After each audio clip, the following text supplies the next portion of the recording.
मित्रों नमस्कार। मैं नाथ सुनांचली कथा कहानी और उपन्यास के इस अंक के साथ पुनः उपस्थित हूँ। मित्रों, मैं इस समय वाचन कर रहा हूँ उपन्यास राग दरबारी का, जिसे लिखा है श्रीलाल शुक्ल ने। अब तक मैं उपन्यास राग दरबारी के 20वें भाग तक का वाचन अपने वाचन के पिछले क्रम में कर चुका हूँ। आज लीजिए सुनिए उपन्यास राग दरबारी के भाग 21 का वाचन मेरे अर्थात नाथ सोनांचली के स्वर में। सवेरे गांव में खबर फैल गई कि जोगनाथ को पुलिस ने गिरफ्तार कर लिया है। लोगों को बड़ा अचंभा हुआ कि जोगनाथ को, जिसे वैद्य जी का आदमी कहा जाता था, पुलिस ने छूने की हिम्मत दिखा दी। गांव के गुंडे और भले आदमी सभी घबरा उठे। गुंडे इसलिए कि जब वैद्य जी के गुंडे को पुलिस ने नहीं छोड़ा तो हम किस खेत की मूली हैं, और भले आदमी इसलिए कि जब पुलिस अपने हमजोलियों के साथ ऐसा सुलूक करने लगी तो मौका पड़ने पर हमारे साथ किस तरह पेश आएगी। पुलिस की हर गिरफ्तारी की तरह यह गिरफ्तारी भी नाटकीय परिस्थिति में हुई। यह बताने की शायद जरूरत नहीं कि परिस्थिति को नाटकीय बनाने का श्रेय पुलिस ही को था। दरोगा जी ने पढ़ा था कि खतरनाक आदमियों को गिरफ्तार करने का सही समय रात का चौथा पहर है। इसलिए इस बात का लिहाज छोड़कर कि जोगनाथ शिवपालगंज में हमेशा घुमा करता था और उसे थाने पर बुलाकर किसी भी समय इत्मीनान से पकड़ा जा सकता था, उन्होंने उसकी गिरफ्तारी के लिए ब्रह्म मुहूर्त का समय चुना। सवेरे 4:30 बजे पुलिस ने उसके मकान को चारों ओर से घेर लिया। सभी जानते थे कि वहां गोली चलाने की नौबत नहीं आएगी, इसलिए सभी सिपाहियों ने हाथ में राइफलें ले ली। दरोगा जी ने पिस्तौल में गोलियां भर ली और फुसफुसाकर अपने हेड कांस्टेबल से कहा, कानपुर की तरफ से बदमाशों का एक गिरोह कल इधर आया है, हो न हो वे जोगनाथ के घर पर टिक गए हो। हेड कांस्टेबल ने कहा, हुजूर, कानपुर से आने वाले वे लोग भूदान के कार्यकर्ता हैं। वहीं तो, दरोगा जी ने फुसफुसाकर कहा, बदमाश लोग पहले साधुओं की भगल में घूमते हैं, अब उन्होंने अपनी भगल बदल दी है। सब सिपाहियों ने बजरंगबली का नाम लिया, अपने बीवी बच्चों के मुंह की याद की और हथियारों से लैस होकर इन बदमाशों से मुचेहटा लेने के लिए चल दिए। सबके सिर पर कफन बंधा था, सबकी जान हथेली पर थी, सबका कलेजा मुंह को आ रहा था। मकान घिर जाने के बाद बड़े बड़े इंतजाम किए गए। सब सिपाही बिना तंबाकू फाके बीड़ी पिए अपनी अपनी जगह पर बूथ की तरह आधा घंटा बैठे रहे। न कोई हंसा, न किसी ने हंसाया। एक सिपाही जूते उतारकर पंजों के बल चोर की तरह चलता हुआ सबके कान में शक्ति का महामंत्र जैसा फूंकता चला गया कि इत्मीनान रखो, कोई खतरा नहीं है। सब सिपाही अनुभवी थे और जानते थे कि किसी कह देने भर से खतरा दूर नहीं हो जाता, इसलिए वे लोग खतरे में ही बैठे रह गए। दरोगा जी और हेड कांस्टेबल हाथ में क्रमशः पिस्तौल और राइफल लेकर जोगनाथ के दरवाजे पर खड़े रहे। एक आदमी गली से निकल रहा था। इन्हें देखकर वह लौटने ही वाला था कि हेड कांस्टेबल ने उसे हाथ के इशारे से बुला लिया। वह इत्मीनान से चला आया। हेड कांस्टेबल ने उसके कान में कहा, भाग रहे थे? उसने बेधड़क होकर कहा, भागता क्यों, सवेरे सवेरे आप लोगों का मुंह देखने से बचना चाहता था। दरोगा जी ने होठों पर उंगली रखकर शिष्य जैसा निकाला। हेड कांस्टेबल ने उस आदमी के कान में कहा, यही चबूतरे पर बैठ जाओ, गवाही देनी होगी। उसने कहा, तो बैठने से क्या होगा, जब जरूरत पड़े कल परसों तरसों बुला लेना, दे देंगे गवाही, आपसे बाहर थोड़े ही हैं। वह खिसकने लगा। हेड कांस्टेबल ने उसके कान में कहा, तब ठीक है जाओ, पर खबरदार वहां हमारी मौजूदगी का हाल किसी को मत बताना। उसने हेड कांस्टेबल के कान में अपनी नाक घोंसकर उसी तरह कहा, बताना किसको है, सारा गांव जानता है। वह चला गया। मकान के पिछवाड़े बैठे हुए लोगों को बीड़ी तंबाकू की तलब सताने लगी। तब तक उजाला होने लगा था और एक दूसरे के चेहरे दूर से दिखने लगे थे। अचानक पीछे बैठे सिपाहियों ने चरमराहट सुनी। शायद बाहर का दरवाजा खोला गया था। उन्होंने वहां जल्दी जल्दी बातचीत होते हुए सुनी। वह समझ गए कि उनके लिए अब धर्म क्षेत्र कर्म क्षेत्र प्रवेश करने का मौका आ गया है। वे अपनी अपनी संगीनें चढ़ाकर खड़े हो गए। उधर दरवाजे की ओर बातचीत तेजी और तेजी से दूर होती जा रही थी। सिपाही भीतर ही भीतर कसमसाने लगे और खांसने के साथ ही साथ शरीर के प्रत्येक सुराग से हवा के दबाव को बाहर फेंकने लगे। थोड़ी ही देर में किस्से का चरम बिंदु आ गया। खतरे की सीटी बजी और वे सब दौड़ते हुए दरवाजे के पास पहुंच गए। वहां से भागते हुए वे दरवाजे से 50 गज दूर एक आम के बाग के पास पहुंचे और पहुंचते ही एक नाटकीय परिस्थिति बन गए। देखा कि जोगनाथ जमीन पर बैठा है। दरोगा जी उसकी छाती पर तमंचा ताने खड़े हैं। हेड कांस्टेबल दूसरी दिशा से संगीन दिखा रहा है। बढ़िया थिएटरी दृश्य है, पर उस पर पर्दा नहीं गिर रहा है। सिपाहियों ने आते ही इस दृश्य को घेर लिया और तमंचे और संगीन से उसके शरीर के जो भाग आरक्षित बचे थे उन पर कब्जा कर लिया। जोगनाथ से कुछ दूरी पर एक लोटा गिर पड़ा था। जमीन पर पानी बिखरा हुआ था। दरोगा जी ने एक सिपाही से कहा, वह लोटा कब्जे में ले लो, सबूत के काम आएगा। सिपाही ने लोटा उठाकर उसका गौर से मुआयना किया और प्रशंसा के स्वरों में कहा, मुरादाबादी है। बाद में उसने कुछ सोचकर पूछा, इसे मोहरबंद किया जाएगा हुजूर? किया जाएगा, पर बाद में। सिपाही ने कुछ सोचकर पानी में भीगी हुई जमीन की ओर उंगली उठाई और कहा, यह मिट्टी भी कब्जे में ली जाएगी? हेड कांस्टेबल ने उसे घुड़क दिया, बहुत काबिल न बनो, जितना कहा गया है करो। दरोगा जी ने जोगनाथ को खड़ा कराया। उसके जिस्म की तलाशी ली गई। फिर संगीनें म्यान में चली गईं। पिस्तौल चमड़े के दरबे में घुस गया। सिपाहियों में बातें होने लगी। एक ने कहा कि हो न हो सवेरे सवेरे यह हाजत रफा करने जा रहा हो। दूसरा बोला कि क्या पता आसपास कोई गिरोह हो, उसे दाना पानी देने जा रहा हो। तीसरे ने कहा कि अब वैद्य जी शोर मचाएंगे। चौथे ने धीरे से कहा कि वैद्य जी को दरोगा जी अपनी जेब में डाले घूम रहे हैं, गिरफ्तारी कप्तान के हुक्म से हुई है। पांचवें ने कहा कि चुप चुप, जरा देख तमाशा। जोगनाथ अपनी जगह पर किसी लोक नृत्य की मुद्रा में खड़ा था, पर उसके चेहरे से जाहिर था कि वह नाचेगा नहीं। अचानक दरोगा ने उसके गाल पर एक जोरदार तमाचा मारकर पूछा, लोटा लेकर कहाँ जा रहा था? उसने चोट के असर को दूर करने के लिए आंखें मिलमिलाई। उसके बाद ही दरोगा जी की आंखों में आंखें डालकर कहा, बोटी बोटी काट डालो, तब भी जब तक मेरा वकील नहीं कहेगा मैं कुछ नहीं बताऊंगा।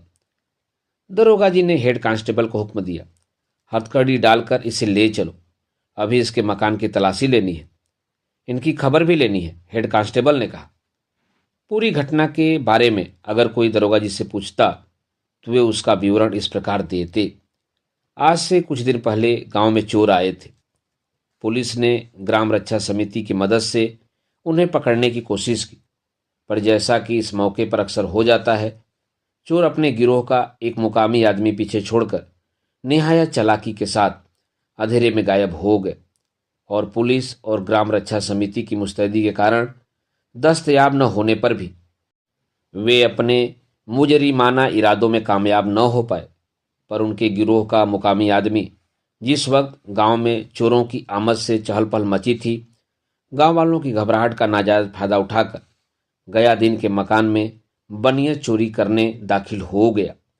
ग्राम रक्षा समिति वालों के आवाज लगाने पर गया दिन के घर में लोग जाग गए और तभी उन्होंने किसी शख्स को सीढ़ी से चढ़कर छत पर जाते हुए देखा। पुलिस बात की बात में हवा की तरह मौके पर पहुंच गई। तब तक वह आदमी गायब हो चुका था। मौके पर गया दिन ने पुलिस के हाथ में एक फहरिस्त देते हुए कहा कि यह उन जेवरात की फहरिस्त है जो अभी अभी चोरी में गए हैं। मौका मुआवना करके पुलिस वापस चली आई और फिर लगभग 15 दिन जोर शोर से तफ्तीश करती रही। तफ्तीश करने के बाद पुलिस इस नतीजे पर पहुंची कि गया दिन के घर उस रात को चोरी हुई थी।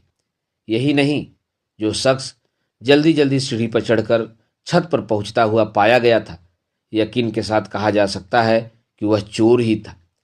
इसके बाद पुलिस को बजरिए मुखबिर मालूम हुआ कि जोगनाथ वल्द रामनाथ साकिन मौजा शिवपालगंज के घर पर चंद ऐसे जेवरात हैं जो गया दिन के हो सकते हैं। पूरा पता लग जाने के बाद आज सुबह मुंह अधेरे उसके घर पर दबिश दी गई। जोगनाथ लोटा लेकर उस वक्त कहीं बाहर जा रहा था। पुलिस के सामने उसने जुर्म का इकबाल किया और खुद उसने अपनी मौजूदगी में मकान की तलाशी करवाई। तलाशी जैसा कि कानून में लिखा था मोहल्ले के एक बाइज्जत आदमी की मौजूदगी में हुई। यह बताना भी जरूरी है कि इस मौजे में अव्वल तो आदमी ही नहीं मिलते हैं और दूसरे यह कि अगर कोई आदमी मिल भी जाए तो उसे बाइज्जत मानना मुश्किल है। जो भी हो, यह तलाशी छोटे पहलवान वल्द कुशहर प्रसाद और बैजनाथ वल्द त्रिवेणी सहाय की मौजूदगी में हुई। बैजनाथ इस गांव का बासिंदा नहीं है।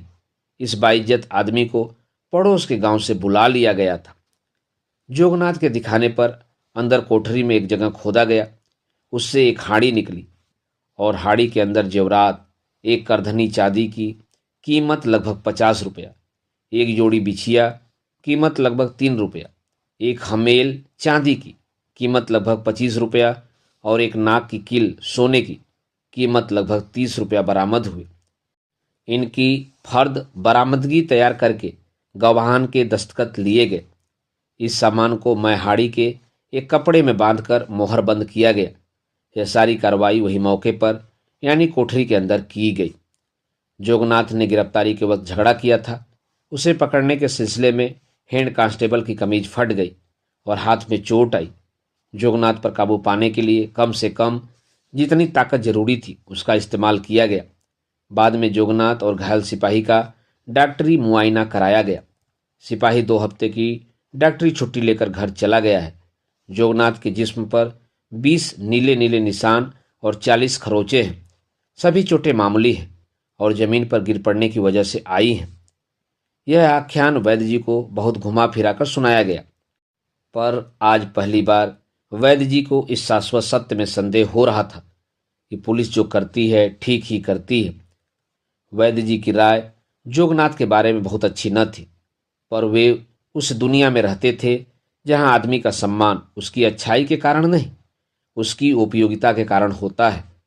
उनके आदमियों में जोगनाथ ही ऐसा था जो जी खोलकर दारू पीता था, और चाहे अपने पैसे से पी रहा हो चाहे किसी दूसरे के पैसे पर, दारू की मात्रा में अंतर नहीं आने देता था।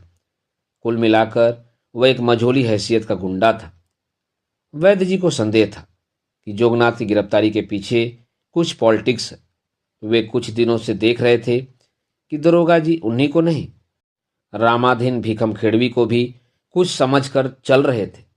पहले वे सोचते रहे कि अफीम के गुप्त कारोबार में रामाधीन ने उन्हें भी साझेदार बना दिया है, पर अब उन्हें ऐसा लग रहा था कि दरोगा जी को भ्रम हो गया है।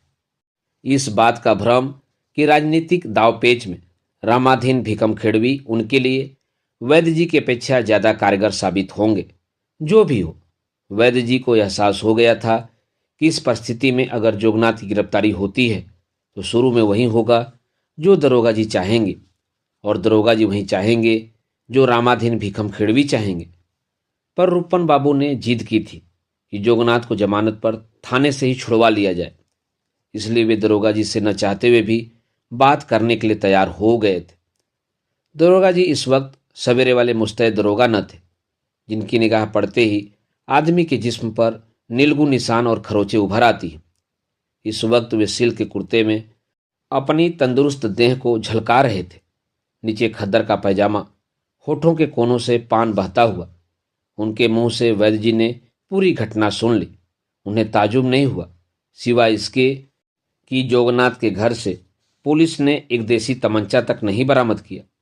पुलिस के घनिष्ठ संपर्क में इतने साल बिताकर वे इतना जान गए थे कि ऐसे मौके पर अपराधी के घर से लोहे का एक भोंडा टुकड़ा जरूर निकलता है, जिसे तमंचा समझा जाता है, और जिसे देखते ही यह ऐतिहासिक तथ्य अपने आप स्पष्ट हो जाता है कि 18वीं और 19वीं सदी में अंग्रेजों के सामने भारतीयों की हार का मुख्य कारण क्या था। उन्होंने दरोगा जी को मुरव्वत के लिए धन्यवाद देना आवश्यक समझा।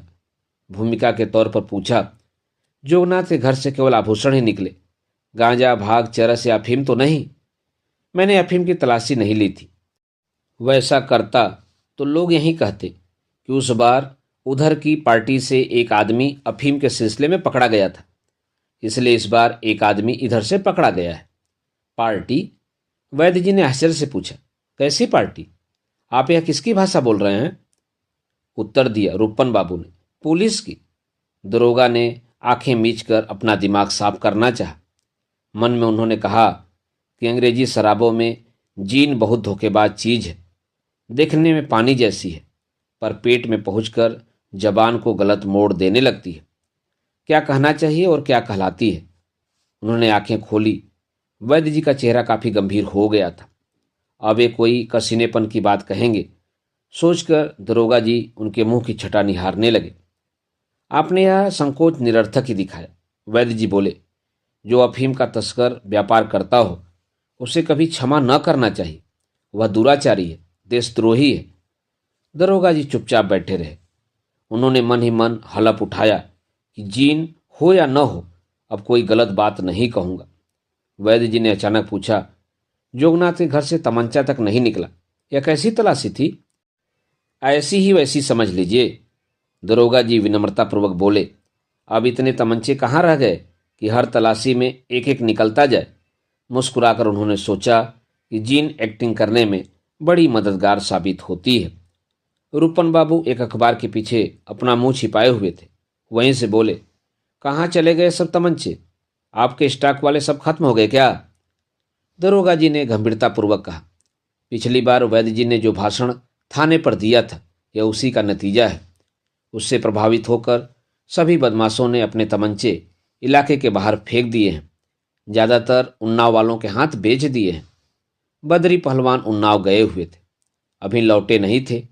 वैद्य जी ने आंख का कोना सिकोड़कर कुछ सोचा और धीरे से हंसे। बोले, शिवपालगंज का जलवायु बड़ा ही उत्कृष्ट है, बुद्धि के विकास के लिए बड़ा अनुकूल पड़ता है। मैं तो आपको ही यहाँ का जलवायु मानता हूँ। इस बार दरोगा जी ने यह बात कहकर जीन को मन ही मन गालियां नहीं दी, बल्कि वे खुलकर हंसे।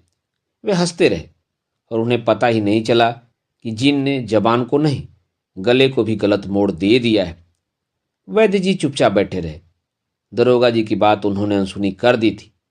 दरोगा जी चलने के लिए धीरे से खड़े हो गए। जब वे बैठक की चौखट लांग रहे थे तो वैद्य जी ने, जैसे वे कोई भूली बात याद कर रहे हों, कहा, जोगनाथ की जमानत तो शायद मेरे ही नाम लिखी गई है। दरोगा जी खड़े हो गए। बोले, वैसा होता तो आपके दस्तखत जरूर करा लेता, पर कोई बात नहीं, अदालत से जमानत हो जाएगी, किसी को वहीं भेज दीजिए। वैद्य जी चुप हो गए। रूपन ने अब साफ साफ पूछा, यहाँ जमानत लेने में क्या दिक्कत है? चोरी का जुर्म गैर जमानती है, और खून का? दरोगा जी ने हल्के ढंग से कहा, आप शायद पर साल के नेवादा वाले मुकदमे का जिक्र कर रहे हैं, पर उसमें तो मुलजिम टीबी का मरीज था। उसे हवालात में रखकर कौन हत्या मोल लेता? रूपन बाबू अखबार छोड़कर पहले ही उठ खड़े हुए। बोले, जोगनाथ अभी तो आपकी हिरासत में ही है, उसका वहीं मुआयना करा दीजिए, वह भी बीमार है। यह और बात है कि टीबी तो नहीं, सुजाक है। वैद्य जी ने ठंडी आवाज में कहा। रूपन, शिष्टता से बोलो। दरोगा जी अपने आदमी हैं, जो करेंगे समझकर ही करेंगे। दरोगा जी ने दोहराया, तो आज्ञा है चलूं? जरूर चलिए। रूपन बाबू बोले, थाने पर रामाधीन बैठे राह देख रहे होंगे। दरोगा जी मुस्कुराए, फिर नौकरशाही के जीवन की सबसे खेदपूर्ण घटना का जिक्र किया। देश आजाद हो गया है, इसलिए अब बात ही दूसरी है, वरना रूपन बाबू राह तो बड़े बड़े लोग देख रहे होते। उनके चले जाने पर रूपन बाबू ने कहा, जिसे समझे थे खमीरा वो भसाकू निकला। इतना उन्होंने स्वागत के रूप में कहा। बाकी वैद्य जी से बड़ी बेइज्जती हुई। वैद्य जी शांत भाव से बैठे रहे। फिर रंगनाथ को घर से निकलता देखकर व्याख्यान शैली में बोले, लाभा लाभ, जया जय, मान अपमान, इन सबको समबुद्धि से लेना चाहिए। पिताजी गीता की बात कर रहे थे। रूपन बाबू ने सोचा, अब देखें यह दरोगा बचकर कहाँ जाता है। बाबू रामाधीन भीखम खेड़वी के दरवाजे पर आज भंग घुट रही थी। सामने एक छप्पर के नीचे जुआ हो रहा था। दोनों चीजों से बेलौस बाबू रामाधीन एक चारपाई पर लेटे हुए लंगड़ की बात सुन रहे थे। लंगड़ चबूतरे के नीचे खड़ा था। रंगनाथ और शनिचर उसी ओर से निकल रहे थे। बाबू रामाधीन ने उन्हें आवाज देकर बुलाया। खुद चरपाई के कोने में बैठकर उसे उन्होंने सिरहाने बैठा लिया। शनिचर के बारे में उन्होंने कोई तकल्लुफ नहीं दिखाया, सिर्फ इतना कहा, खड़े क्यों हो, बैठ जाओ प्रधान जी। रंगनाथ के लिए दूसरा मौका था। पहली बार जब वह रामाधीन के घर के आगे से निकला था, भंग और जुए का कहीं जिक्र न था। आज यहाँ का मौसम अच्छा था। रंगनाथ ने लंगड़ की ओर देखकर पूछा, इनके क्या हाल हैं? बहादुर आदमी है, समझ लो बैल को धोकर आया है। रामाधीन ने हाथों से इशारा करके बताया कि बैल को धोने की कोशिश में हाथों को कहाँ तक जाना पड़ता है। रंगनाथ ने ललकार कर पूछा, क्या हुआ, नकल मिल गई? लंगड़ ने वैष्णव संतों की निरहता से जवाब दिया, हाँ बापू, अब मिली ही समझो। सदर से दरख्वास्त वापस लौट आई है। वैसे सदर जाने वाली दरख्वास्तें वही खो जाती हैं, पर मेरी खोई नहीं। आप लोगों के चरणों का प्रताप है। शनिचर ने समझदारी से कहा, बहुत अच्छा लक्षण है। दरख्वास्त वापस लौट आई तो अब नकल मिल जाएगी। कब मिलेगी? रंगनाथ ने पूछा। लंगड़ को यह उतावली कुछ नापसंद आई। रंगनाथ को दिलासा देते हुए कहा, नकल बाबू कहते थे तुम्हारा नंबर अब आने ही वाला है। रामाधीन ने कहा, जाओ लंगड़, जाकर उधर ठंडई वंडई पी लो। फिर वे रंगनाथ की तरफ घूमे और बिना दिलचस्पी के बोले, सुना आज जोगनाथ गिरफ्तार हो गया है। रंगनाथ शुरू से ही इस सवाल के लिए तैयार था। उसने रामाधीन से पूछा, कौन जोगनाथ? रामाधीन उसका मुंह देखते रह गए। फिर शनिचर से बोले, प्रधान जी इन्हें बताओ जोगनाथ कौन है? शनिचर ने कहा, तुम बाबू साहब मुझको अभी से प्रधान वधान न कहो। जब अपना कीमती ओट मंगलदास वल्द दुलारी लाल को दे दोगे तभी मैं प्रधान बन पाऊंगा। अभी से टीलर टीलर करना बेकार है, क्यों ना बाबू रंगनाथ? भंग का गिलास रंगनाथ के आगे आ गया था। उसने सिर हिलाकर कहा, मैं तो पीता नहीं हूं। बाबू रामाधीन को कुछ वैसे ही अपमान का अनुभव हुआ जिसका अंतिम परिणाम हल्दी घाटी की लड़ाई थी। गुर्रा कर बोले, तुम भंग क्यों पियोगे भैया, यह जाहिलों की चीज है। रामाधीन के सामने एक गजहा बैठा था। रंगनाथ को अपने से ज्यादा साफ सुथरा देखकर वह उसे शुरू से ही अपना स्वाभाविक शत्रु मान रहा था। वह बोल पड़ा, ये शहरी आदमी हैं, भंग कैसे पी सकते हैं? इनके लिए तो बोतल वाली निकालो बाबू साहब। रामाधीन ने रंगनाथ के प्रति बड़ी भलमनसाहत से देखा और बोले, ये बोतल वाली नहीं पिएंगे, बाभन है ना? फिर उन्होंने रंगनाथ से आदरपूर्वक पूछा, और पीते हैं तो हुक्म करें, मंगाऊं? बाभन के स्तर पर उतार दिए जाने के कारण रंगनाथ को जवाब देने में दिक्कत महसूस होने लगी।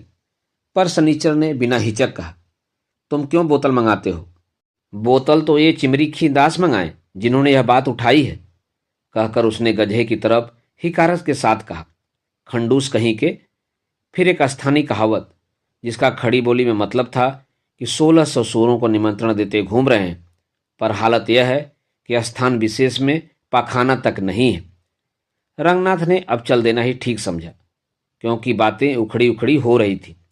अब चलने दीजिए बाबू रामाधीन जी, टहलने जा रहा था, देर हो जाएगी। टहलना काम है घोड़ी का, मर्द बच्चे का नहीं। वे आत्मीयता से बोले, 500 डंड फटाफट मारिए, लोहा लंगड़ सब कुछ पेट में हजम हो जाएगा। वे दोनों चल दिए, पर चलते चलते जुआरियों के पास थोड़ी देर के लिए ठिठक गए। खेल दो गुटों में हो रहा था। एक और कई आदमी बैठे हुए कोट पीस खेल रहे थे। उनकी परिस्थिति पर गौर करने से पता चलता था कि कोट पीस एक ऐसा खेल है जो 52 पत्तों से होता है। पत्ते पुराने, घिसे हुए और इस कदर कटे पिटे होने चाहिए कि पारखी आदमियों को दूसरी ओर से पता चल जाए कि यह कौन सा पत्ता है। उस गुट को देखने से यह भी पता चलता था कि कोट पीस 8 आदमियों द्वारा खेला जाता है। उनमें 4 आदमी पत्ते हाथ में लेकर मुंह को अपनी छाती पर लटकाकर और दारुण चिंता के बोझ में दबकर बैठते हैं। बाकी 4 आदमी एक एक खिलाड़ी के पीछे बैठकर उस खेल का आंखों देखा हाल बयान करते चलते हैं, और जहां चुप रहने की जरूरत हो वहां निश्चित रूप से बोलते हैं। यही नहीं, वे खेलने वालों के लिए तंबाकू मलने, बीड़ी सुलगाने, पानी मंगाने और फेंके गए पत्तों को उठाने का काम करते हैं। खेल के बाद हार जीत के मुताबिक जब खिलाड़ियों में पैसे का लेन देन हो तो रेजगारी की कमी को पूरा करने के लिए और जीते हुए खिलाड़ी के पैसे से पान मंगाने की जिम्मेदारी भी इन्हीं पर होती है। बने हुए पत्ते को गिरने और हारी हुई बाजी को फिकवाकर किसी बहाने से झगड़ा शुरू कराने का काम भी इन्हीं को करना पड़ता है। सामने बैठे खिलाड़ी को कौन सा पत्ता चलना चाहिए, इसे इशारे से बताना और इशारे का पता चल जाने पर विरोध में शोर मचाना भी इन्हीं का काम है। रंगनाथ को यह खेल फिसड्डी जैसा मालूम पड़ा, बिल्कुल भंग के नशे जैसा। पर जब उसने दूसरे गुट का निरीक्षण किया तो उसकी धारणा शिवपालगंज के जुए के बारे में बिल्कुल ही बदल गई। वे फ्लैश खेल रहे थे, जो लैटर्न को लालटेन बताने वाले नियम से यहाँ फल्लास बन गया था। खेल बड़े घमासान का चल रहा था। एक तरफ ब्लफ का स्वयं चालित अस्त्र हत्याकांड मचाए हुए था, दूसरी ओर शुद्ध देसी चाल से एक खिलाड़ी बढ़ रहा था। अचानक उसकी अक्ल का हाथी घबराकर इधर उधर भागने लगा और माली को नीचे फेंककर उसे कुचलने के लिए टांग उठाकर खड़ा हो गया। उसने पत्ते फेंक दिए और उधर मुट्ठी भर पैसे फड़ से बटोरकर दूसरे खिलाड़ी ने अपनी जांघ के नीचे दबा लिए। हारे हुए खिलाड़ी ने, जिसे 2 दिन पहले रंगनाथ ने वैद्य जी के घर पर 8 आने की फी दिन की मजदूरी पर काम करते हुए देखा था, बिना किसी सिकन या खींच के एक बीड़ी सुलगा दी और दूसरी बाजी के बढ़ते हुए पत्तों को बिना दिलचस्पी के देखने लगा। रंगनाथ ने उसके धैर्य और साहस की मन ही मन सराहना की। दत्तात्रेय जिंदा होते तो इसे अपना 25वां गुरु बनाते, उसने सोचा। उसका मत्था उस खिलाड़ी की निर्विकारता पर आदर के साथ और सच पूछा जाए तो उसके पत्तों को झांक कर देखने के मतलब से नीचे झुक गया। उन लोगों की अपनी एक भाषा थी। वे पेयर को जोड़ कहते थे, फ्लस को लंगड़ी, रन को दौड़, रनिंग फ्लस को पक्की और ट्रेल को टी रेल। उसने सोचा, अंग्रेजी शब्दों को हिंदी में ढालने की समस्या का सही जवाब यही है। देश में पेशेवर कोषकारों और उनकी समितियों का जाल बिछा है, जो अंग्रेजी शब्दों के लिए हिंदी और दूसरी क्षेत्रीय भाषाओं के शब्द रच रहे हैं। यह काम काफ़ी दिलचस्प है, क्योंकि एक ओर कमरे के भीतर एक नई भाषा का निर्माण हो रहा है, दूसरी ओर इतना वक्त भी लग रहा है कि निर्माणकर्ता पेंशन पाने भर की नौकरी पूरी कर ले। यह इसलिए भी दिलचस्प है कि इस तरह बनाई गई भाषा का कोई अर्थ नहीं है, सिवाय इसके कि कहा जा सकता है, लो भाई, जो शय हमारी अंग्रेजी में थी वह तुम्हारी भाषा में आ गई है। भाई, उसे ले या न ले, इससे किसी को कोई उलझन नहीं है। रंगनाथ इस बेहुदा समस्या के बारे में कभी कभी सोचता था, पर उसे कोई रास्ता नहीं दिख पड़ता था। बार बार पक्की, टिरैल और लंगड़ी का प्रयोग सुनकर उसने आज सोचा, क्यों न इन 4-5 गजहों की एक समिति बनाकर दिल्ली में बैठा दी जाए। ये बड़े बड़े पारिभाषिक शब्दों के लिए सिर्फ सामाजिक स्वीकृति के आधार पर अपनी मातृभाषा के कुछ शब्द निकाल कर पेश कर देंगे, और कुछ न हुआ तो ट्रेल को टिरैल बनाने में क्या देर लगती है। जिस आत्मविश्वास से वे लोग खेल रहे थे और अपने चूतड़ की खाल तक को बेचकर वे जिस आशावादिता से ब्लफ लगा रहे थे, उसने रंगनाथ को अचंभे में डाल दिया। यह स्पष्ट था कि विदेश से करोड़ों रुपया उधार मांगने वाले डेफिसिट फाइनेंसिंग के आचार्यों और महान राजनीतिज्ञों में भी इतना मजबूत कलेजा मिलना मुश्किल है। रंगनाथ ने सोचा, इन मजदूरों और चरवाहों का जीवन देखकर आज से मैं दिल्ली के स्वप्न दृष्टाओं पर नाराज होना छोड़ दूंगा। उसने अपने पास बैठे हुए खिलाड़ी की ओर देखा। इस बार वह फिर दाव हार गया था। उसने एक नई बीड़ी सुलगाई और निर्विकार भाव से इधर उधर आंखें घुमाकर देखा। रंगनाथ और सनीचर को सुनी निगाह से एक किनारे छोड़ते हुए उसने कुछ दूर खड़े हुए एक मजदूर को 5 उंगलियां दिखाकर 5 रुपए निकालने का इशारा किया। उसने सिर हिलाकर नहीं कह दिया। तब वह उठकर बाबू रामाधीन के पास पहुंचा और वहां से तत्काल ही लौटकर अपनी जगह पर पूर्ववत बैठ गया। उसका चेहरा पहले की तरह निर्विकार था। ताश उठाकर उसने अधजली बीड़ी दूर फेंकी और एक डकार ली। फिर उसने 5 रुपए का नोट फेंककर बाकी रुपए वापस उठाने की चिंता किए बिना एक दाव चला। दूसरी तरफ एक खिलाड़ी ने कहा, इस बार कोई बड़ा पत्ता आया है? रंगनाथ ने झुककर देखा। वह फिर पहले की तरफ ब्लफ खेल रहा था। विदेशी सहायता किन कारणों से, किस मौके पर और किस तरह का चेहरा लेकर मांगनी चाहिए, यह सबक रंगनाथ की आंखों के आगे खुला हुआ था। वे मैदान में पहुंच गए थे और रंगनाथ को अकेला छोड़कर शनिचर कुछ दूरी पर एक छोटे से तालाब की ओर जाने वाला था। रंगनाथ ने उससे पूछा, और तो सब ठीक है, पर एक बात समझ में नहीं आई। छोटे पहलवान जोगनाथ के खिलाफ पुलिस के गवाह बन गए, यह ठीक नहीं है। शनिचर तालाब की ओर रॉकेट किसी तेजी से बढ़ने लगा। उसने अंडरवियर की डोरी टटोलनी शुरू कर दी थी और यह बताने की जरूरत नहीं थी कि इस रफ्तार की वजह क्या थी, पर जाते जाते उसने रंगनाथ को यह बात 9 शब्दों में समझा दी। उसने कहा, देखते जाओ रंगनाथ बाबू, ये गजहों के चोचले हैं। इसके बाद जैसे कोई विश्व सुंदरी उसे अपने बिस्तर पर बुला रही हो। इस आतुरता से अंडरवियर को दूर फेंककर रंगनाथ की निगाह के सामने ही वह बिल्कुल नंगा हो गया और चट से तालाब के किनारे तीतर लड़ाने वाली मुद्रा में बैठ गया। मित्रों, अभी आप सुन रहे थे उपन्यास राग दरबारी के 21वें भाग का वाचन मेरे अर्थात नाथ सुनांचली के स्वर में। उपन्यास राग दरबारी के आगे के भागों का वाचन आप मेरे वाचन के अगले क्रम में सुन सकते हैं। तो जुड़े रहिए कथा कहानी और उपन्यास के साथ। धन्यवाद। नमस्कार।